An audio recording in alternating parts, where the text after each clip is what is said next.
I am Livia Calderon, 28 years old, a Navy Sergeant E5 who just returned from a 9-month deployment, and I never thought the most brutal battlefield would be my own dining room.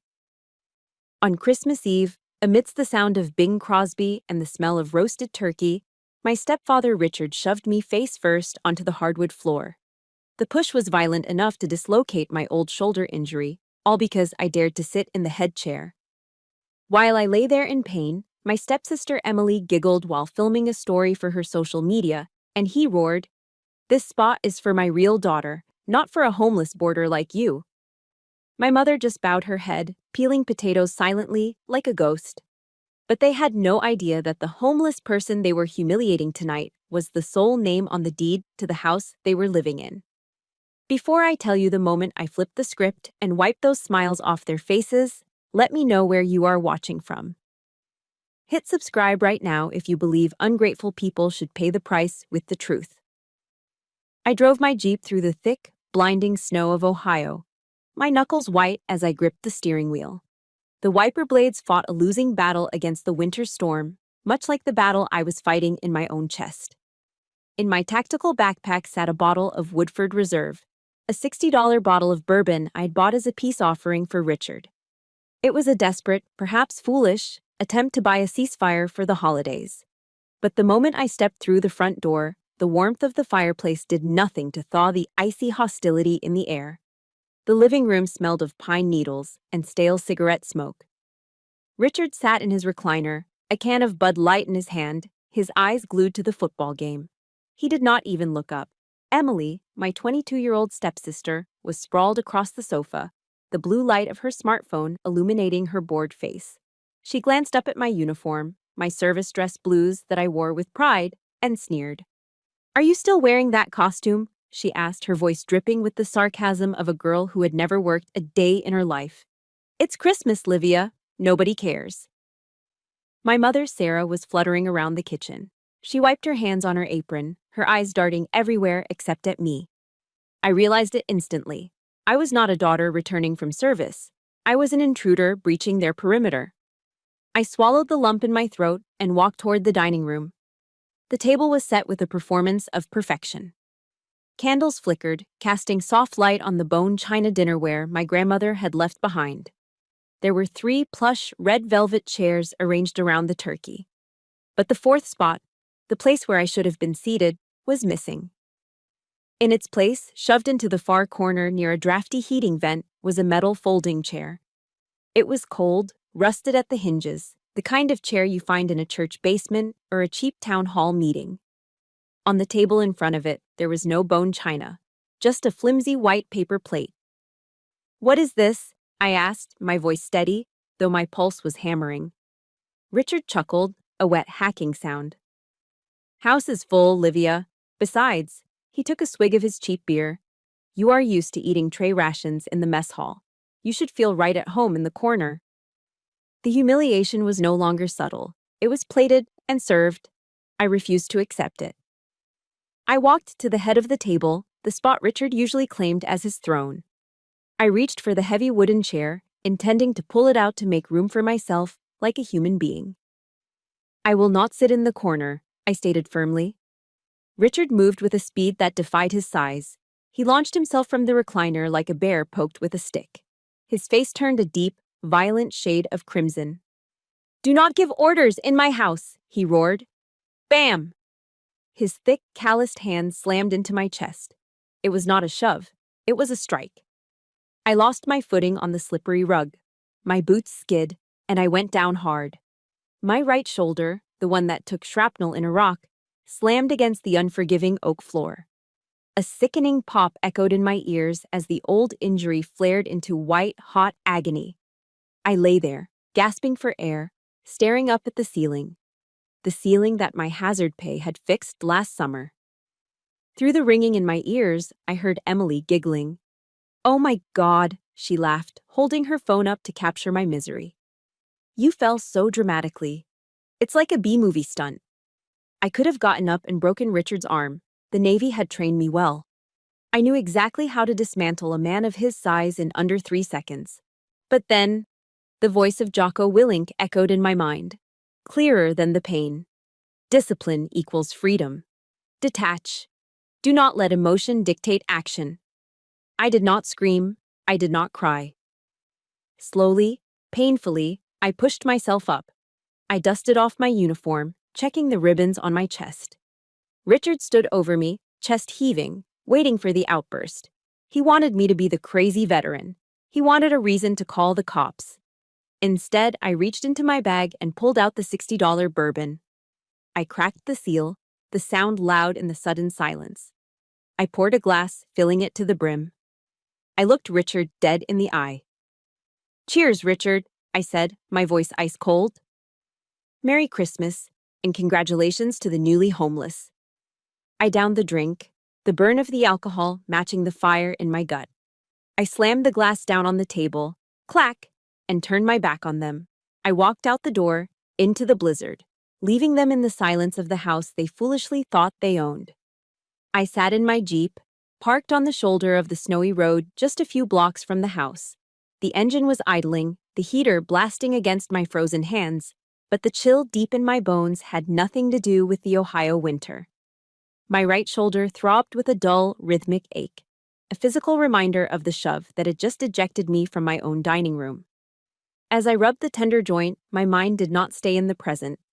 The pain dragged me back through the years, forcing me to reopen the cold case file of how I ended up here, shivering in a car while a tyrant feasted at my table. I was 17 when my biological father died.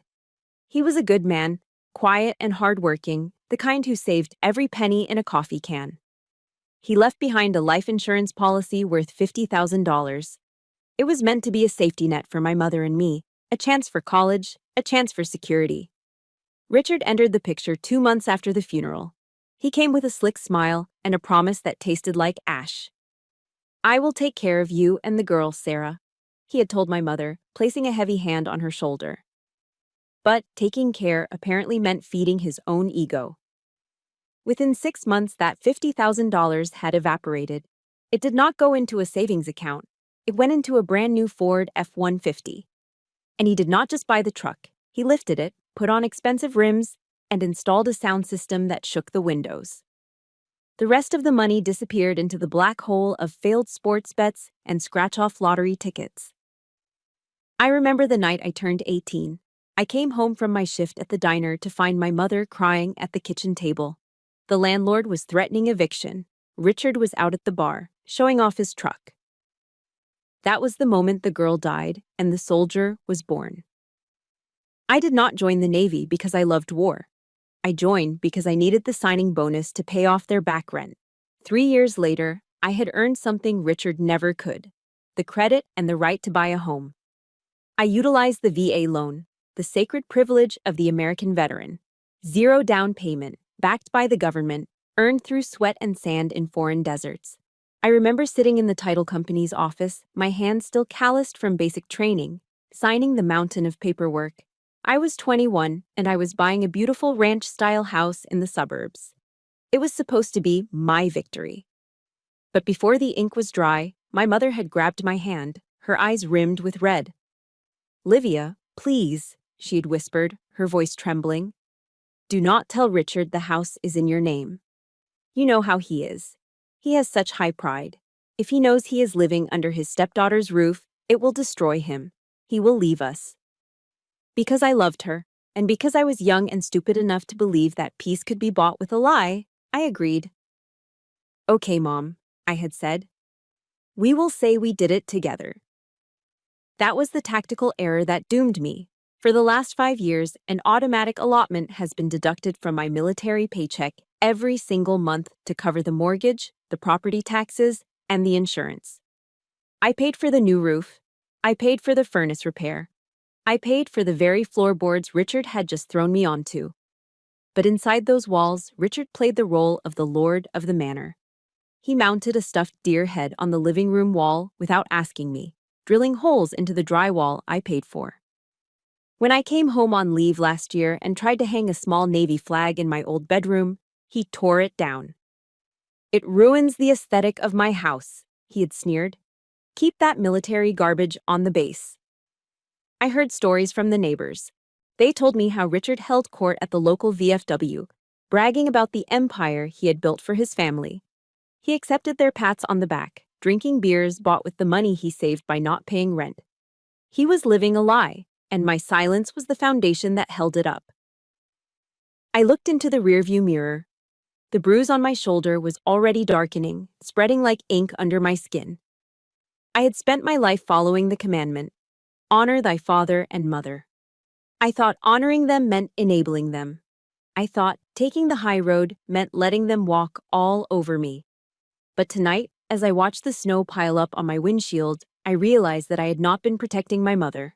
I'd been financing her abuse.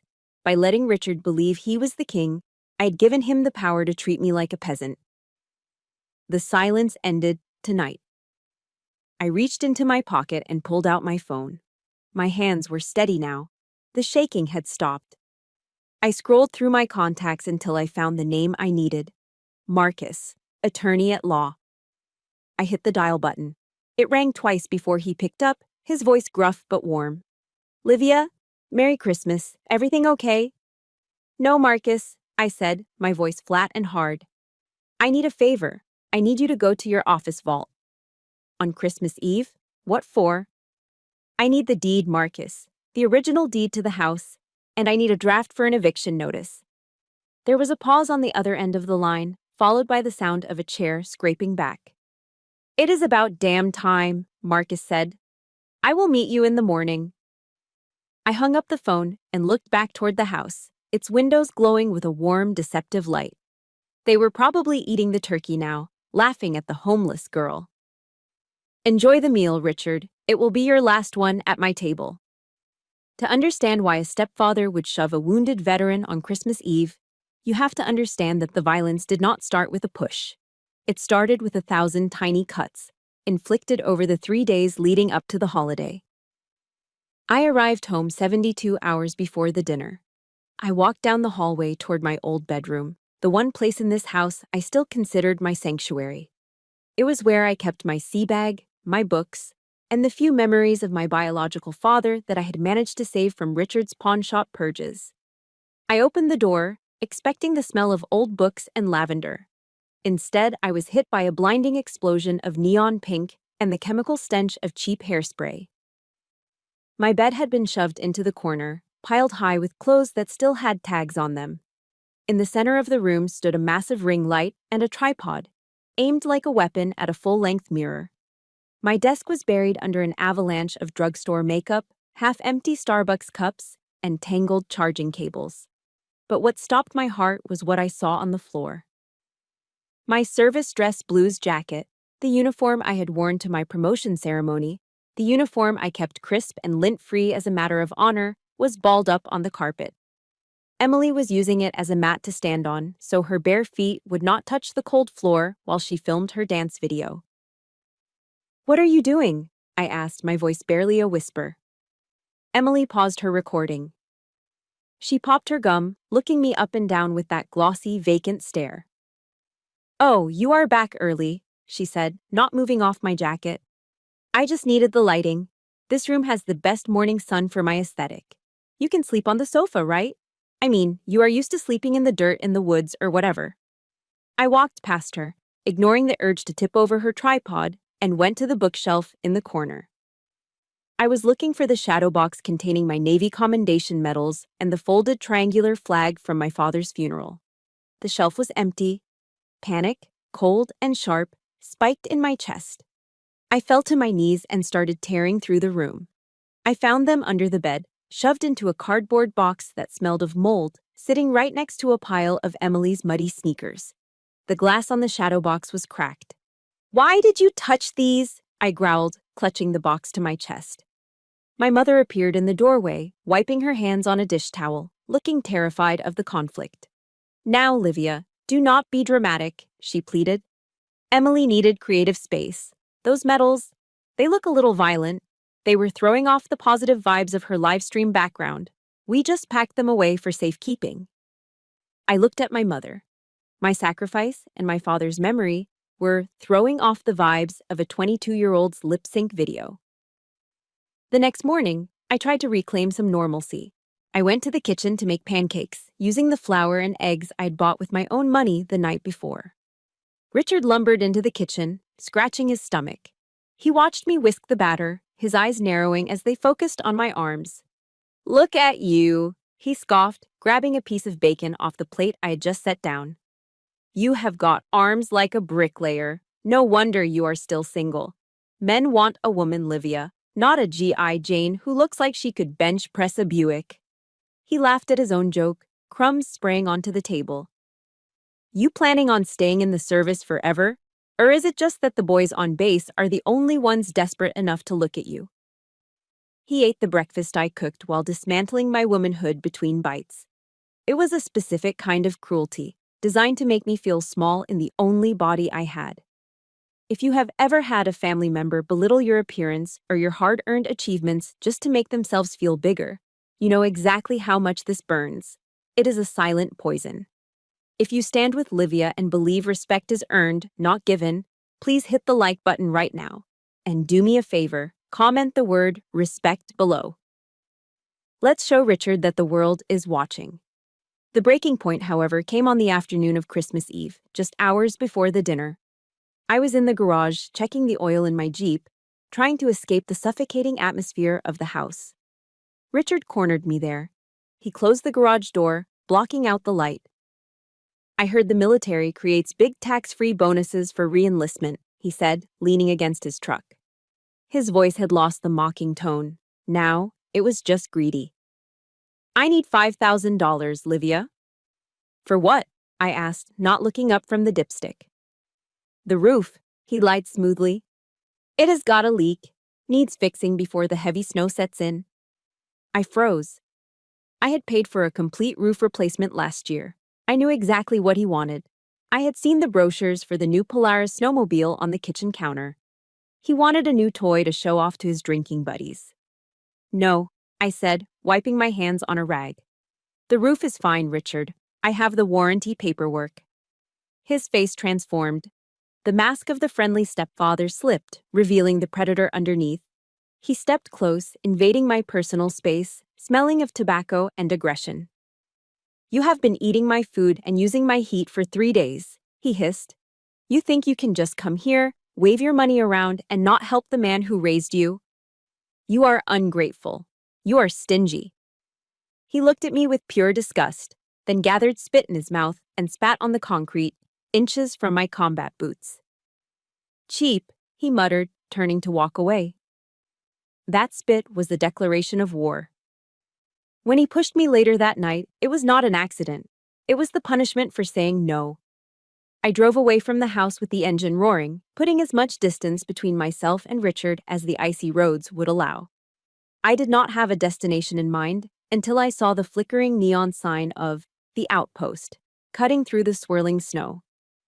It was a rundown dive bar attached to the local VFW post, a place where time stood still and the outside world ceased to matter. The wind howled like a banshee as I stepped out of the Jeep, the cold air biting at my exposed face. But the moment I pushed open the heavy wooden door, the atmosphere shifted. The air inside was thick and warm, smelling of stale beer, lemon floor cleaner, and the faint, ghostly scent of tobacco smoke that had seeped into the walls decades ago.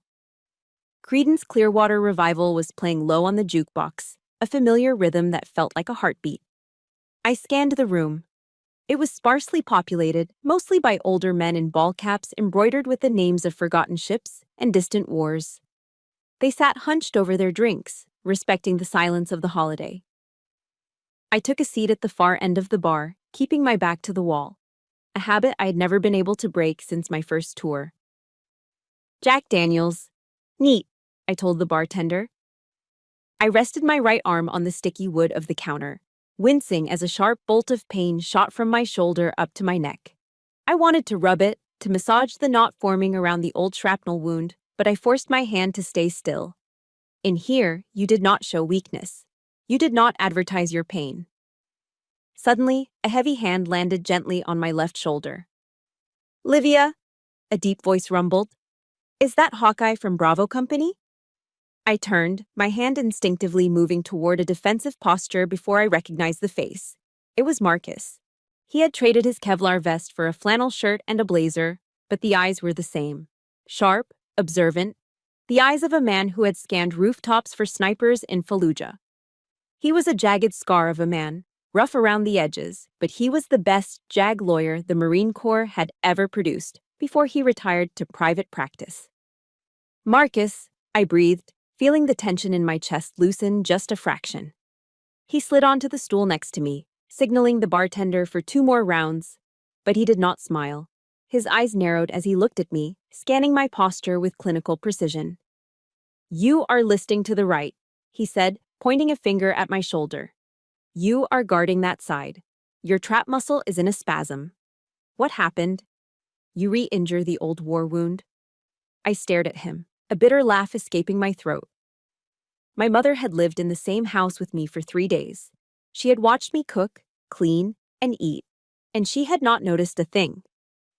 Marcus had looked at me for 3 seconds and knew exactly where I was hurt.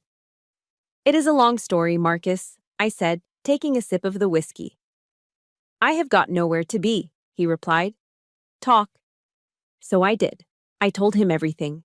I told him about the folding chair in the corner next to the trash can. I told him about the bone china I was not allowed to use. I told him about Richard's demand for $5,000, the spit on the garage floor, and finally the shove that sent me sprawling onto the hardwood. Marcus listened in silence, his jaw tightening until a muscle feathered in his cheek. When I finished, he slammed his beer bottle down on the bar. Foam hissed over the rim. "He shoved you?" Marcus growled, his voice low but vibrating with a dangerous frequency. "That old parasite dared to put his hands on you? In the house you bought for him?" His anger was not pity.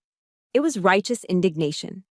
It was the protective fury of a big brother who just found out his sister was being bullied on the playground, except the playground was a mortgage and the bully was a 58-year-old narcissist. For the first time all night, the cold sensation of being invisible evaporated. I was seen. I was valued. "I could have him in handcuffs by midnight," Marcus said, reaching for his phone. "Assault and battery, domestic violence. With your medical history, that is a felony charge, Livia." I shook my head. "No police. If I have him arrested, my mother gets dragged into it. She will have to testify. She will fall apart, Marcus. I cannot do that to her." Marcus sighed, rubbing his temples. He knew me too well. He knew I would take a bullet before I let collateral damage hit the people I loved, even if those people were enabling my misery. "Fine," Marcus said, a shark-like grin slowly spreading across his face. "We do not use the police. We use the nuclear option. Do you remember where the original deed is?" "In the vault at your office," I replied. "Exactly," he said. "And do you have the bank statements showing 5 years of mortgage payments deducted from your military allotment?" "Saved on my phone." Marcus nodded, the lawyer in him taking over the soldier. "Tomorrow morning is December 26th. I will go into the office early.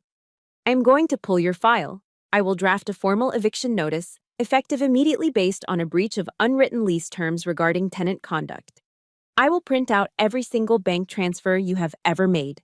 He leaned in closer, his voice dropping to a conspiratorial whisper. "I am going to hand you a paper cannon, Livia. All you have to do is walk in there, place it on the table, and pull the trigger." The image of Richard's face when he realized the game was over flashed in my mind. It was the first thing that had made me smile in days. "You would do that on a holiday?" I asked. "For you?" "In a heartbeat," Marcus said.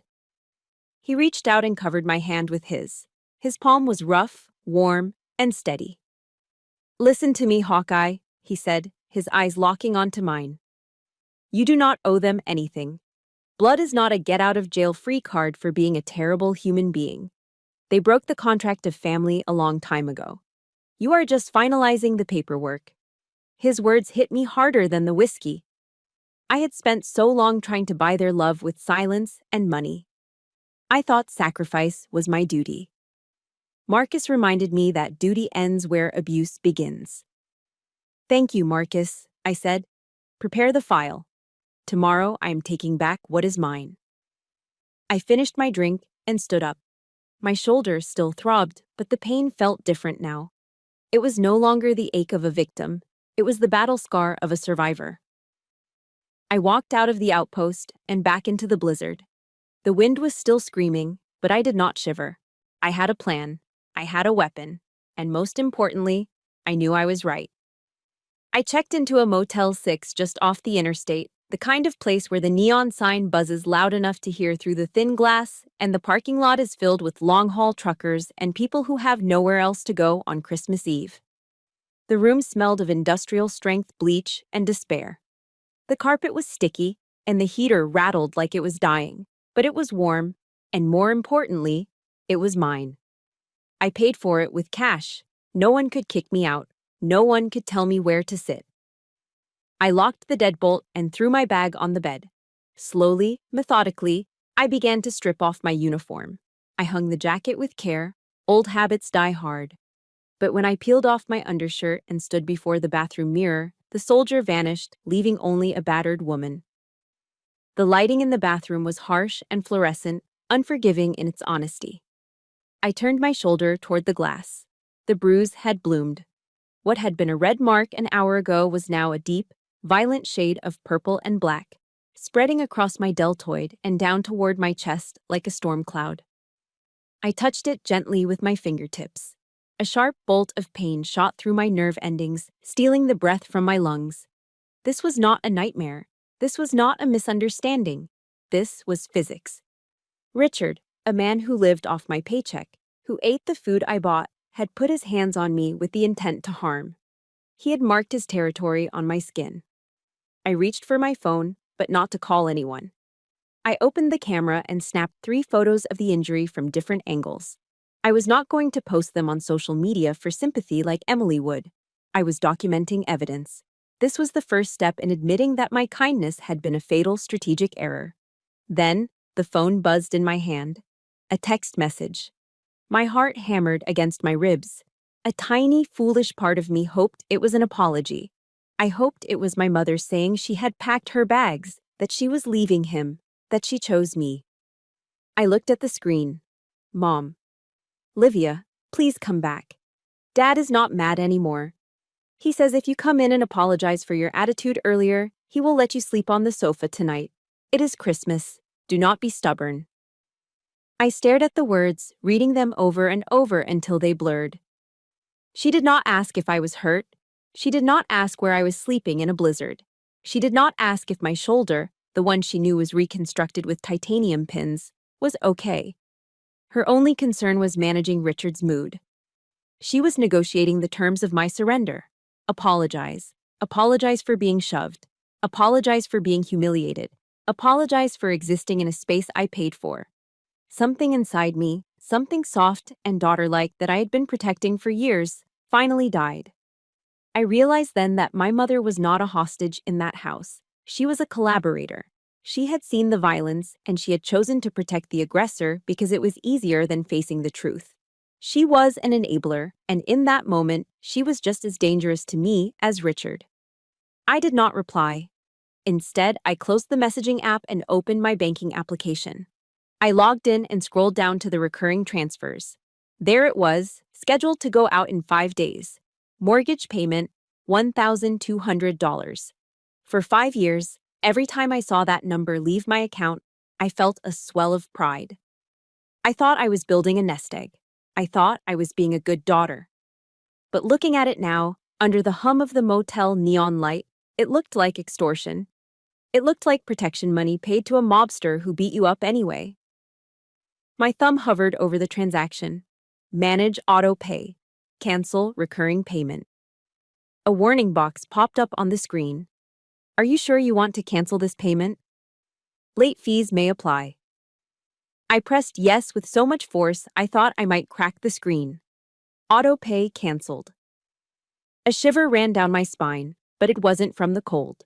It was the physical sensation of a heavy chain snapping. I had just cut the fuel line to Richard's ego. Without my money, without my silence, the facade of his life would crumble within 30 days. I wasn't just stopping a payment, I was taking back my power. I turned off the lights and lay on the stiff mattress, staring at the ceiling shadows. The wind howled outside, sounding like the ghosts of my past trying to get in. My mind started to race. Guilt, fear, anger. A chaotic whirlwind threatening to pull me under.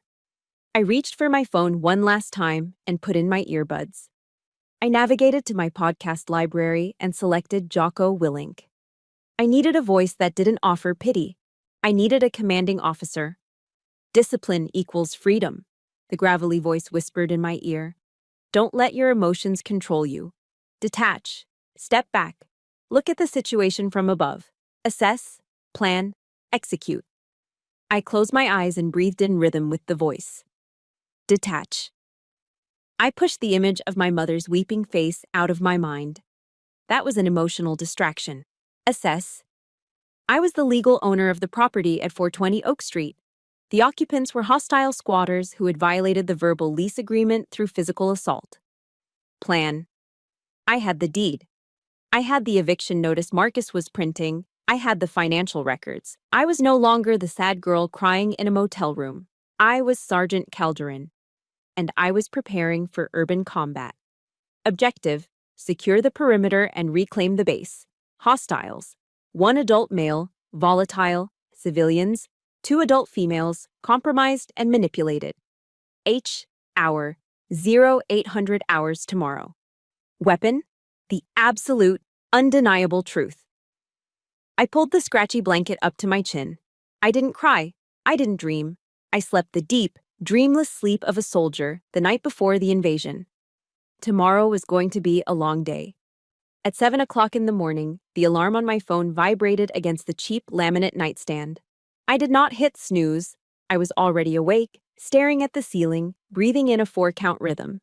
In, 2, 3, 4, hold. Out, 2, 3, 4. I rolled out of bed and stepped directly into a freezing cold shower.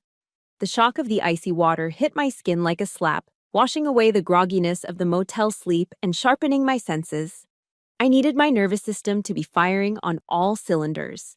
When I stepped out, I did not reach for my comfortable jeans or the oversized sweater I usually wore to hide my body. I reached for the garment bag I'd hung on the back of the bathroom door. I unzipped it slowly. Inside was my service dress blues. This was not just clothing. It was a symbol. It was 6 buttons of gold, a black neckerchief, and rows of colorful ribbons that told the story of where I had been and what I had survived. I pulled the trousers on, the wool fabric stiff and familiar. Then came the jumper. I tightened the neckerchief, feeling the fabric constrict slightly against my throat. It was a sensation that usually made me feel confined, but today, it felt like a neck brace holding my head high. I fastened the gold buttons one by one. Click, click, click. Each one felt like I was locking a piece of armor into place. I pinned my ribbons to my chest, checking their alignment in the mirror with obsessive precision. Finally, I placed the white Dixie cup hat on my head, tilting it to the regulation angle. The woman staring back at me in the motel mirror was not Livia, the stepdaughter who apologized for taking up space. She was a sergeant in the United States Navy. She was a woman who had directed convoy movements in hostile territory. She was dangerous. I checked out of the motel at 7:30 and drove straight to Marcus's office. The town was quiet, the streets empty in the post-Christmas lull. Marcus was waiting for me at the door, a steaming cup of black coffee in one hand and a thick manila envelope in the other. He looked tired, but his eyes were alert. "Here's the package," he said, handing me the envelope. It was heavy. Inside was the certified copy of the deed, 5 years of bank statements highlighting every single mortgage transfer, and a formal eviction notice signed and notarized. "This is the nuclear option, Livia," Marcus said, watching my face closely. "Once you put this on the table, you cannot take it back. It will burn everything to the ground." I took the envelope, feeling the weight of the paper. It felt heavier than the M4 carbine I used to carry. "They struck the match last night, Marcus," I said, my voice steady. "I am just controlling the burn." I climbed back into my Jeep and turned the key. The engine roared to life, a mechanical beast ready for a fight. I drove toward the house, my heart beating a slow, heavy drum against my ribs. The snow had stopped falling, leaving the sky a bruised, iron gray. As I turned onto my street, I saw it. The house looked peaceful under a blanket of white, but the driveway told a different story. Richard's massive lifted Ford F-150 was parked diagonally across the driveway, blocking the entrance completely. It was his signature move, a territorial pissing contest he played every time I came home. Usually, I would sigh, park on the street, and walk up the icy path to avoid upsetting him. Not today. I did not slow down. I shifted my Jeep into four-wheel drive and swerved off the pavement. My tires bit into the front lawn, tearing through the pristine layer of snow and churning up the frozen earth beneath. I drove right past his truck, leaving deep, muddy ruts in the grass he was so proud of, and pulled up inches from the front porch. I cut the engine. The sudden silence was deafening. I stepped out of the car. My polished black boots hit the concrete walkway with a loud, authoritative clack, clack, clack. The front door swung open. Richard stepped out, wearing a stained bathrobe and clutching a snow shovel. A cigarette dangled from his lip. He looked ready to scream about his lawn, but when he saw me, the words died in his throat. He blinked, taking in the uniform, the ribbons, the hat. For a second, he looked unsure. But then his narcissism kicked back in. He sneered, leaning on the shovel like a sentry guarding his post. "Well, look at this," he laughed, smoke curling from his mouth. "The general has returned. What is with the costume? You think playing dress-up is going to scare me into letting you back in for breakfast?" He stepped forward, using his large frame to block the doorway. He loomed over me, trying to cast a shadow, trying to make me feel small. It was the same intimidation tactic he had used since I was 17. If you have ever had to stand your ground against a bully who thought they were bigger and stronger than you know how fast your heart beats in this moment. If you are ready to see Livia take back what is hers, please hit that like button right now. And do me a huge favor. Comment Team Livia below. Let's show her she has an army behind her. I did not flinch. I did not look down. I looked him dead in the eye, my gaze colder than the winter air. "Step aside, Richard," I said. "Or what?" he challenged, smirking. "You going to cry again? Go back to your car. You are not eating my food." I took a step forward, invading his space, forcing him to shift his weight back. "I am not here to eat," I said, clutching the manila envelope tight. "I am here to take out the trash." I brushed past him, my shoulder checking his arm as I walked through the door and into the warmth of the house I owned, leaving him standing in the cold with his mouth open. I did not wait for Richard to move. I dipped my shoulder and brushed past him, my dress uniform scraping against his stained bathrobe. He was too stunned by my audacity to stop me. I walked down the hallway, the rhythmic strike of my heels on the hardwood echoing like a countdown clock. I entered the dining room. The domestic scene before me was almost comical in its normalcy. My mother and Emily were seated at the table, picking at a breakfast of scrambled eggs and burnt toast. The smell of cheap margarine and coffee hung heavy in the air. When my mother saw me, her hand spasmed. Her fork clattered onto her ceramic plate, the sharp noise slicing through the silence. "Livia," she stammered, her face draining of color. Her eyes darted frantically over my shoulder, looking for Richard, looking for the storm she knew was coming. You came back." Emily didn't even look up from her phone. She was propped up on one elbow, scrolling through comments on her live stream. "If you are here to apologize, make it quick," Emily mumbled, popping a piece of toast into her mouth. "I'm live right now, and I really don't need your negative energy ruining my engagement metrics." I didn't answer. I didn't even look at her. Instead, I began to circle the table. I moved slowly, deliberately, like a shark patrolling the perimeter of a reef before the strike. I walked behind my mother, feeling her shrink away from me. I walked behind Emily, pausing for a second to glance at the ring light reflecting in her vacant eyes. I walked past the empty folding chair in the corner, the metal cage they had tried to put me in, and kicked it aside. It fell with a loud metallic crash. Emily jumped. My mother flinched. Then Richard stormed into the room. He looked like a mad bull, his face a mottled map of red rage. He marched toward the table, slamming his hand down so hard that the coffee cups danced in their saucers. Brown liquid sloshed over the rim of his mug, staining the tablecloth. "Are you deaf, girl?" he roared, his voice shaking the walls. "I told you to get on your knees and apologize. You don't walk into my house dressed like a clown and ignore me." The room fell into a terrified silence. In the past, this was the moment I would have crumbled. I would have looked at my shoes, mumbled an apology, and begged for peace. But the Livia who begged was dead. I reached up and slowly removed my white Dixie cup hat. With deliberate care, I placed it on the table, right next to the platter of bacon. In Navy culture, placing your cover on the mess deck table is a breach of etiquette, but here it was a flag planting. I was claiming this territory. Then I turned to the head of the table, Richard's seat. It was a heavy oak chair with armrests, the only one of its kind at the table. It was his throne. It was where he sat to dispense his judgments and insults. I grabbed the back of the chair. I dragged it out. The wooden legs screeched against the floor, a sound like a scream. I sat down. I settled into the cushion, rested my elbows on the armrests, and laced my fingers together. I looked up at Richard. The reaction was immediate and visceral. My mother gasped, covering her mouth with both hands. Emily finally lowered her phone, her mouth hanging open, realizing that something unprecedented was happening. And Richard? Richard looked like his brain had short-circuited. "You!" he sputtered, a vein in his forehead pulsing dangerously. "You dare sit in my chair? In my house?" He took a menacing step toward me, raising his hand. It was the same motion he had used the night before. He intended to strike me again. He wanted to slap the insolence out of my face. I didn't flinch. I didn't blink. I didn't move a muscle. I just watched him with the cold, dead eyes of a predator who knows the prey has already lost.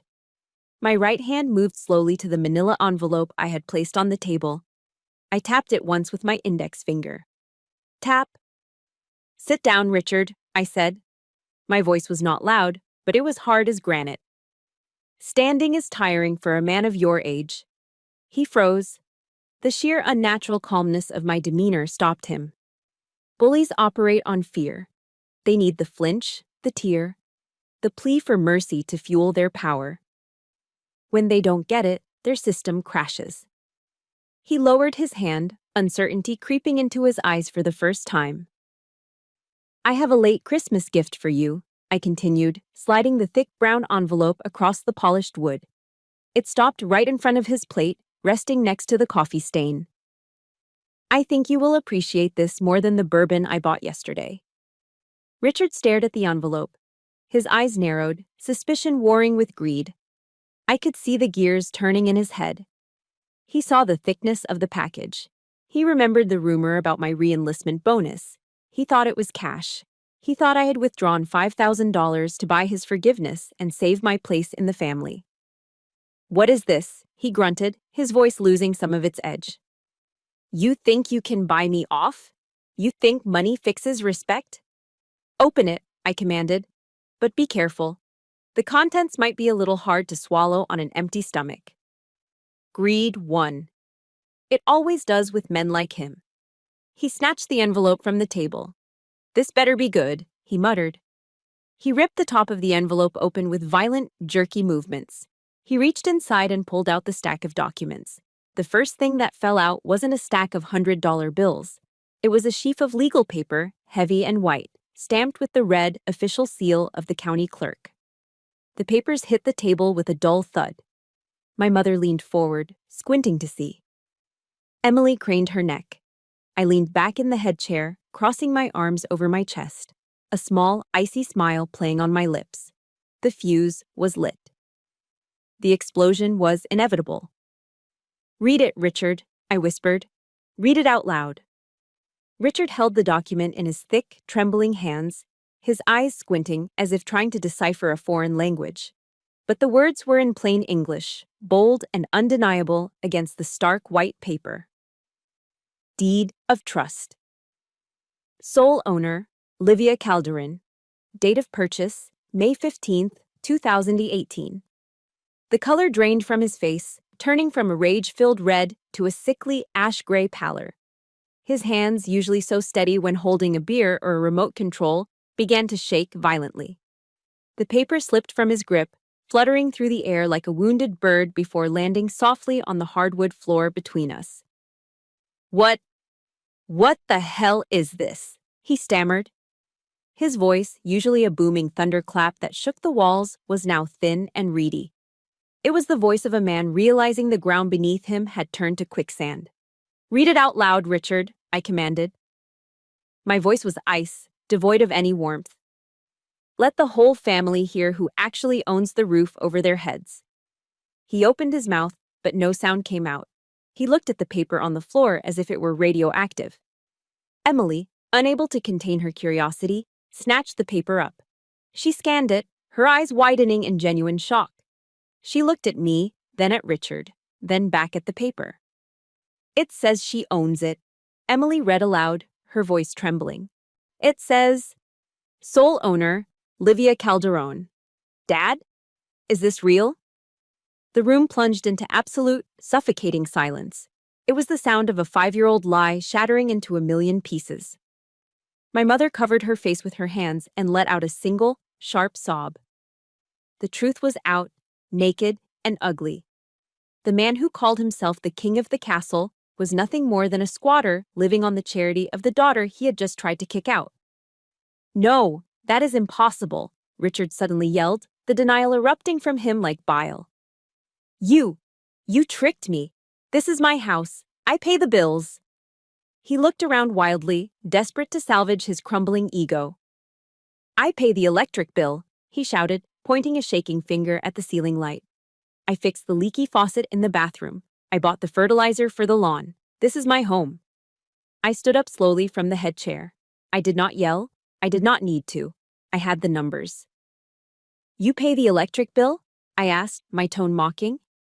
"That is roughly $200 a month. Good for you, Richard." I picked up the stack of bank statements Marcus had printed for me and slammed them onto the table.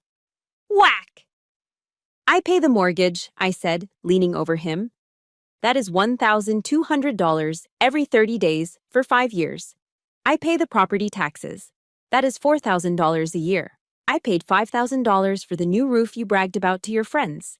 You are not the owner, Richard. You are a tenant, and you are a terrible, ungrateful, violent tenant." Every number I spoke was a physical blow. I watched him shrink. The narrative he had built for himself, the provider, the patriarch, the success story, was dissolving. He wasn't a hero. He was a moocher. "Now," I said, stepping around the table until I was standing right next to him. "Let us talk about last night." Richard instinctively took a step back, bumping into the china cabinet. The plates rattled, a sound of fragility. For the first time in my life, I saw genuine fear in his eyes. "You assaulted the property owner," I stated, my voice dropping to a dangerous whisper. "Under Ohio state law, that is domestic violence. I can call the police right now. I can show them the bruise on my shoulder. I can show them the deed." I pulled my phone from my pocket and held it up. My thumb hovered over the emergency call button.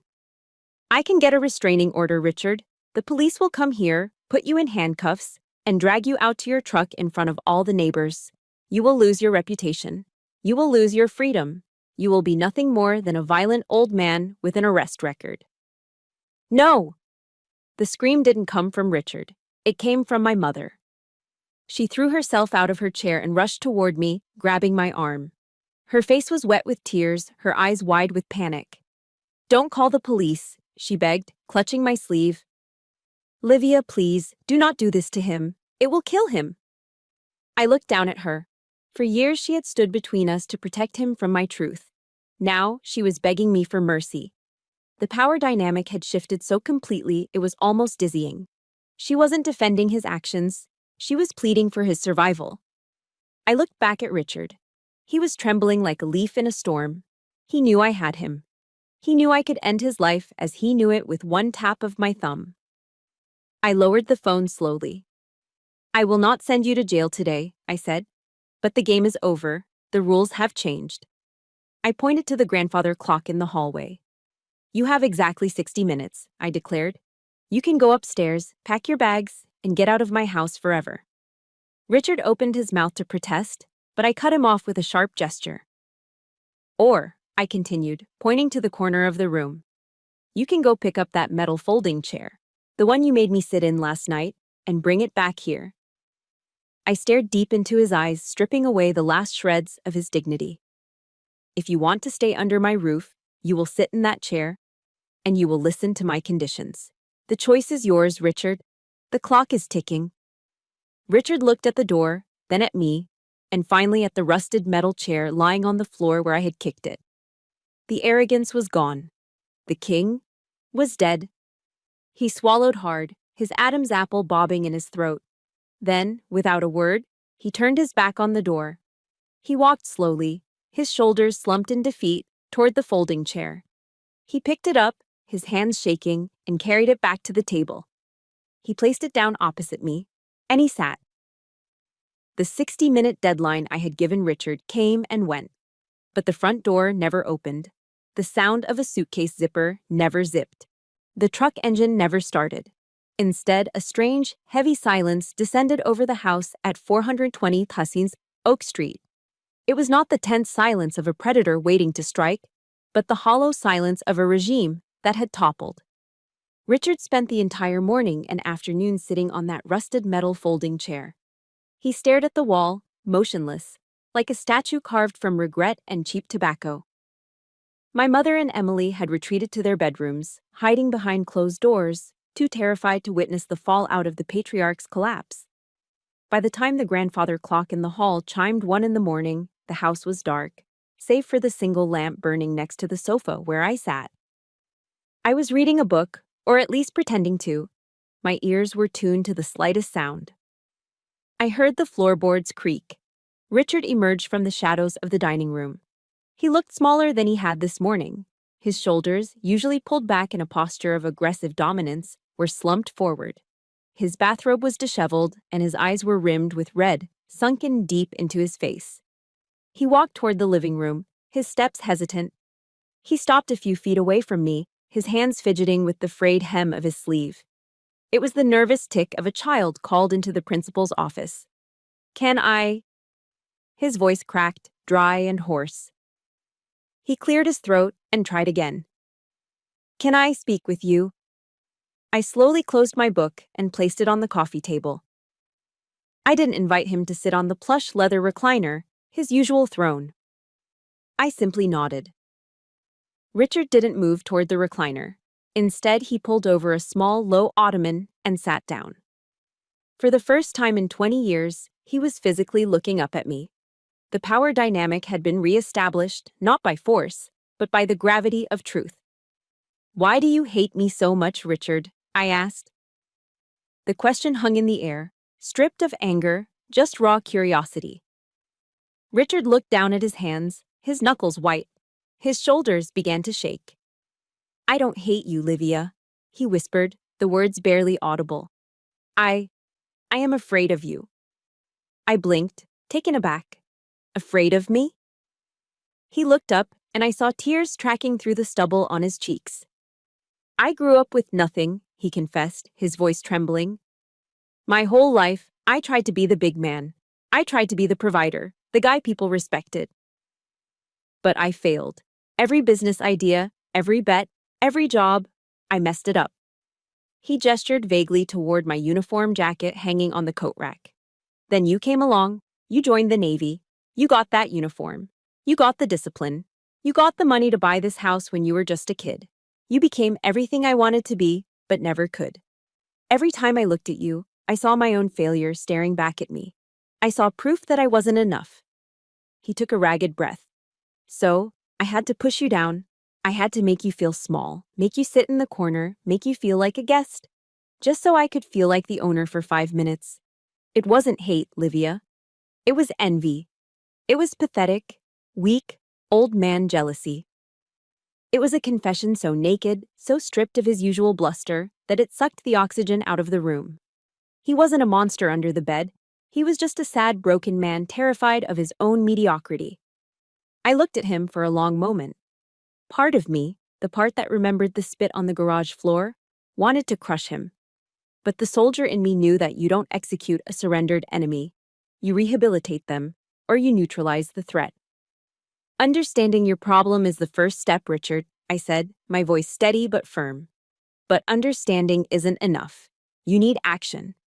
I reached into the pocket of my sweatpants and pulled out a single sheet of notebook paper. I had spent the last hour writing it out. This is the new lease agreement, I said, handing it to him. If you want to sleep under my roof tonight, if you want to stay married to my mother, you will agree to these terms. Richard took the paper with shaking hands. He squinted in the dim light to read my handwriting. Number 1, I recited from memory. You will attend Alcoholics Anonymous meetings 3 times a week. You will also enroll in anger management therapy at the VA Center downtown. I want to see signed attendance slips every Sunday night. He nodded slowly, not looking up. Number 2, financial transparency. You will no longer control the household funds alone. My mother's name goes on a joint checking account with you tomorrow. No more secret spending, no more gambling. And number 3, I said, my voice hardening steel. Zero tolerance policy. You will never raise your voice, raise your hand, or insult me, my mother, or even Emily again. If you call me a name, if you push anyone, that eviction notice gets filed with the sheriff the same day. Do you understand? Richard read the paper again. He knew what this was. It wasn't a punishment, it was a lifeline. I was offering him a chance to be the man he pretended to be, rather than the fraud he was. I understand, he said. Do you agree? I agree. He reached for the pen I offered. His hand shook as he signed his name at the bottom of the page. The signature was messy, jagged, but it was there. He handed the paper back to me, then looked me in the eye. The arrogance was gone, replaced by a profound exhaustion. Thank you, Livia, he said, his voice thick with emotion. Thank you for not throwing a useless old man out into the snow. I didn't do it for you, Richard, I said, folding the paper and putting it back in my pocket. I did it for my mother. And I did it because this house deserves peace. He nodded, stood up slowly, and shuffled toward the stairs. He looked 10 years older than he had this morning. Good night, Livia, he murmured. Good night, Dad, I said. It was the first time I had used the word without choking on it. It wasn't a term of endearment yet. It was a rank I was allowing him to earn back. I turned off the lamp and lay down on the sofa, pulling the blanket up to my chin. For the first time in 5 years, inside the house that I owned, I closed my eyes and fell into a deep, dreamless sleep. And for the first time, I didn't lock the door. 3 months had passed since the night of the eviction notice. The brutal Ohio winter finally broke, retreating north to make way for a fragile, hopeful spring. The snow mounds that had lined the streets were gone, replaced by patches of green grass and the yellow heads of daffodils pushing up through the thawing earth around the old oak tree in the front yard. I pulled my Jeep into the driveway on Easter Sunday. The first thing I noticed was the order. For years, Richard parked his massive Ford truck diagonally, blocking the path, a metal beast marking its territory. Today, it was parked perfectly parallel to the garage door, leaving ample space for me. It was a small detail, a geometric adjustment, but in the language of our household, it spoke volumes. It was a silent admission of respect. I walked into the house, bracing myself out of habit for the smell of stale cigarette smoke. But the air was clear. It smelled of lemon polish and roasting meat. Happy Easter, Liv! Emily walked out of the kitchen. She wasn't holding a ring light or staring at a screen.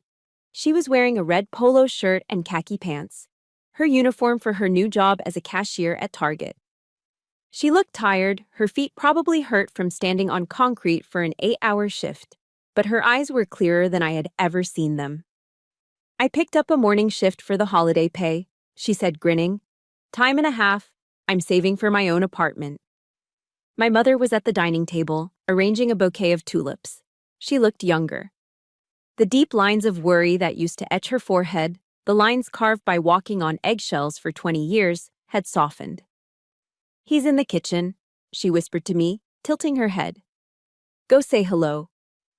I walked into the kitchen. Richard was wearing an apron over his church clothes. He was bent over the oven, basting a turkey. This was part of his therapy, Acts of service to replace acts of dominance. He scrubbed the floors now. He cooked. He mowed the lawn without complaining. "Hello, Richard," I said. He straightened up, wiping his hands on a dish towel.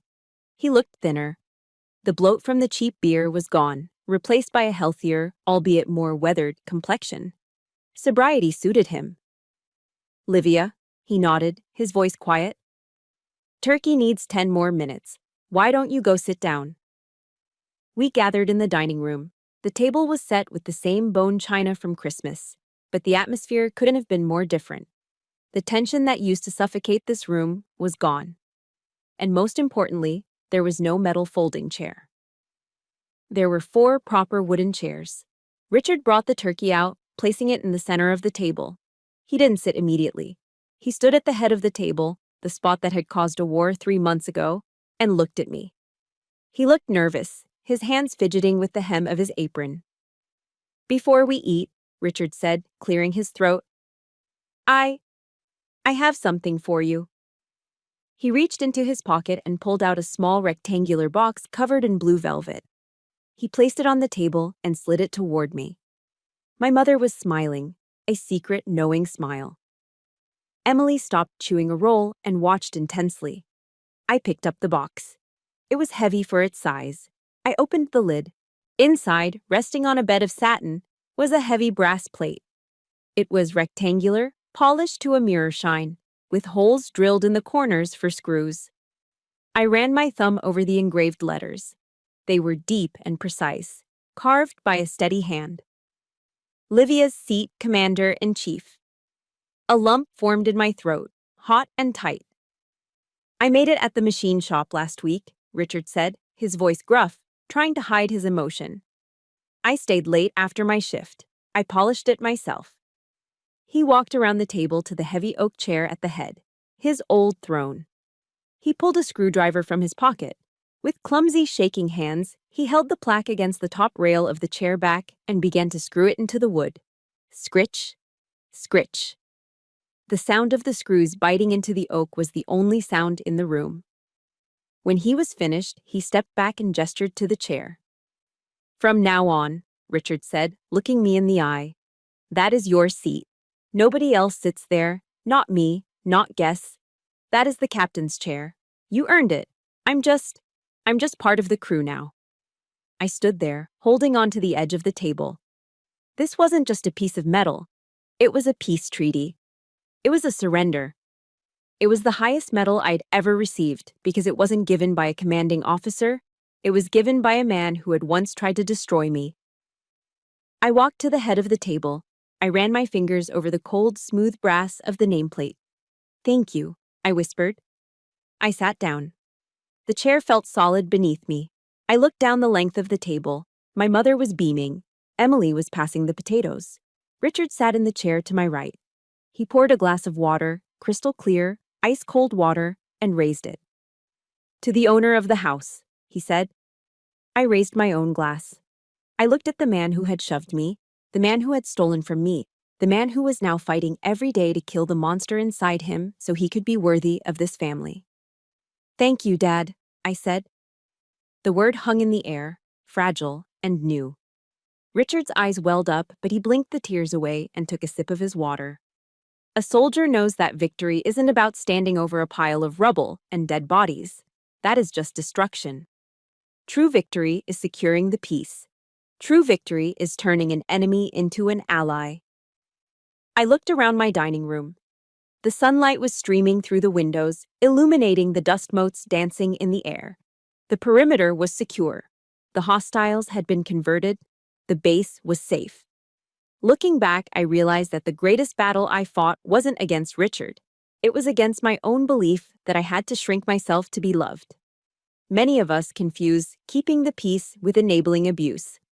We think silence is a virtue, but often it is just submission. My journey taught me a powerful truth. You teach people how to treat you by what you stop accepting. By finally drawing a hard line in the sand, I didn't destroy my family. I saved it.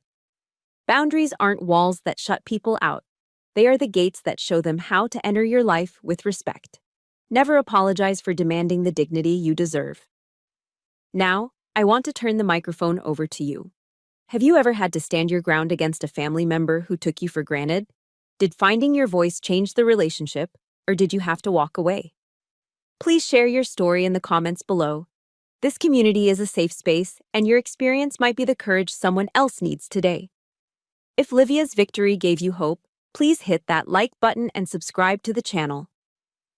Turn on notifications so you never miss a story about justice, resilience, and truth. Thank you for listening, and remember, you are the commander of your own life.